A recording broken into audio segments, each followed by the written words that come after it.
Hi, everybody. Dave Sullivan here, part of the marketing team over at People Driven Credit Union. Myself and Sierra are here, and I'm very excited about this particular class, something that I've wanted to do for a while now. We're really honored to have two companies that volunteered for this, a appraiser company and a inspection company. So we're going to start off with the inspection company first.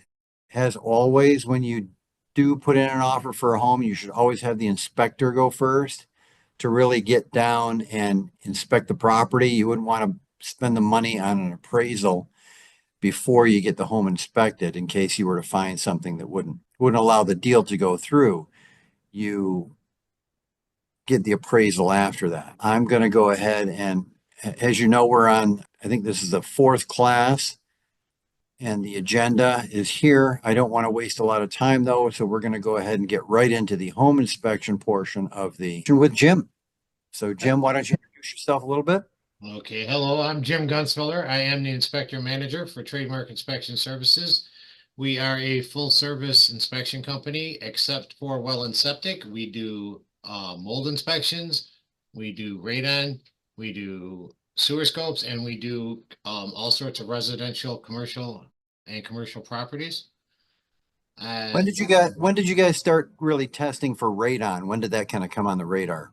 Well, we started doing it back about 2009, 2010, but when we first started doing it, everybody was against it because they thought it was just, a bunch of hoopla, but it actually has grown hugely because everybody used to think that there were certain areas that did not have radon in them or that did not have a radon problem.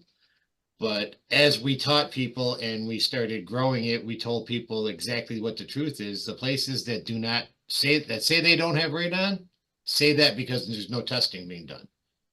There's Gotcha. never been a building ever tested with a zero radon, and a building has to be tested every 2 to 5 years in order to be true because it can change. I can test two buildings right next door to each other. One can be a 2, one can be a 12, and they can switch 6 months later. So it all depends Oh, on how the gases are coming up through the ground. interesting. Yeah, it's something that, do you normally get those done on a home inspection? We get a lot more. We probably do radon on about, I would say 40 to 60% of the houses that we do, depending on the time of year and the market and way it's going at the time. But it's right around 50% consistently. Jim, can you go ahead and explain what a home inspection is and kind of what it covers? In the state of Michigan, you do not have to be licensed, certified, or any other way qualified to be a home inspector.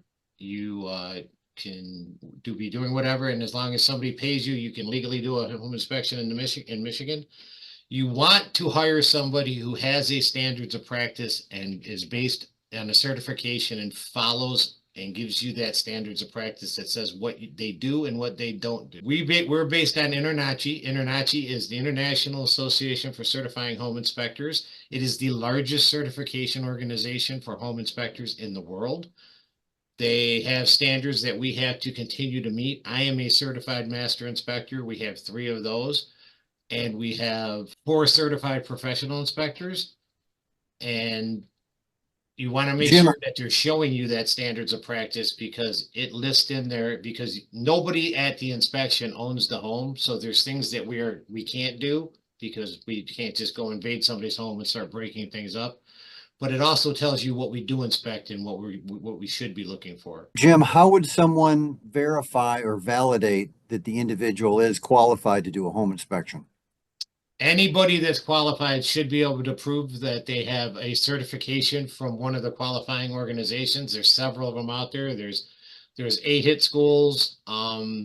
There's ASHI, there's INTERNACHI. There's a few other ones out there that certify people. Would they have a card or could you go on a website or how would It you? should say on their website, and they should be able to show. I don't have my certificate in here. I have a certificate, but this is a certified or certificate for my drone license to fly a drone over top of your building if I need to. But they should have something like that with their names on it and the names of all their inspectors, stating that they're either a member of INTERNACHI or ASHI or one of the organizations that certifies. What is covered on an appraisal, I'm sorry, home inspection? Basically, when we show up, we're gonna introduce ourselves, and then we're gonna start looking at the exterior. We're gonna usually start on the roof. We're gonna inspect the roof. We're gonna inspect the exterior of the building. What we're looking for mainly is health, safety, and possible or defects that we see. Defects that are either there or are possible defects in the future that could cause a problem. I tell everybody that what we do is we're like your family doctor for your house.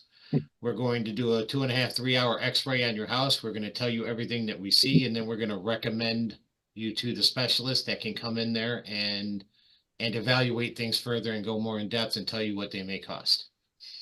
But we'll go from the exterior into the house. We'll walk through the interior. We test all the plugs, doors, windows. We're listening for squeaky doors, squeaky floors.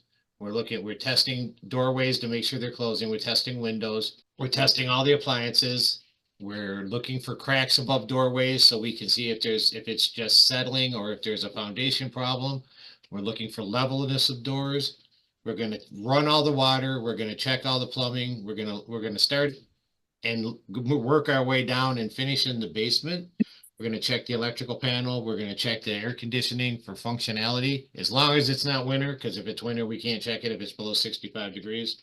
We're going to check the furnace. We're going to evaluate everything on a functionality, health, safety, and defect basis. What's the number one thing that you normally run into in a house in Michigan? Everybody worries about cracked walls on concrete and block in basements.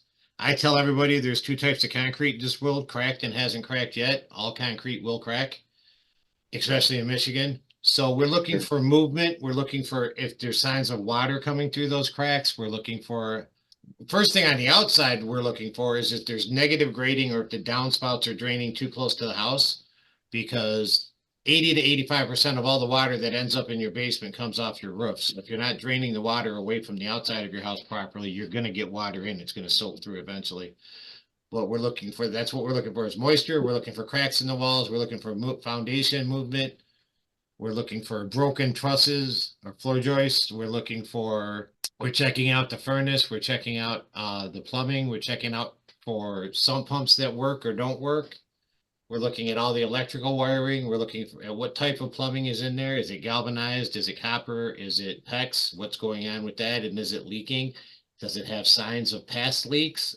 We're looking for signs of mold. PEX versus copper. I know there are pros and cons to both, but I know PEX is relatively new for plumbing. Mm-hmm. Is it holding up the same way that copper has so far, or? It has so far. The biggest thing about PEX is less expensive to install once you have the tools, but purchasing the tools is expensive. PEX has held up. We don't nearly have as long of life as copper, but so far it's been holding its own with copper. The nice thing about PEX is in a lot of the new construction, they have a panel that you go up to that all the water runs into that panel. And then everything runs out individually, so you can actually turn off individual areas of the house just by one panel in the basement. Yeah, I've seen that, and that is really nice, especially if you have a toilet that won't stop running and you want to cut it off, but you don't want to cut the whole bathroom off Right. or the sink or whatever. When we're doing an inspection, a lot of times we're looking for like leaning buildings, roofs sagging. We're looking for things like that. We'll say we walk up to a house and the roof appears wavy. That may not be a roof problem. We may have to look at the foundation to see if the foundation shifts. One of the things that just happened not too long ago is I went to a house and the roof was sagging. They had an addition built onto the side of it that was a bedroom that they added on that used to be a carport.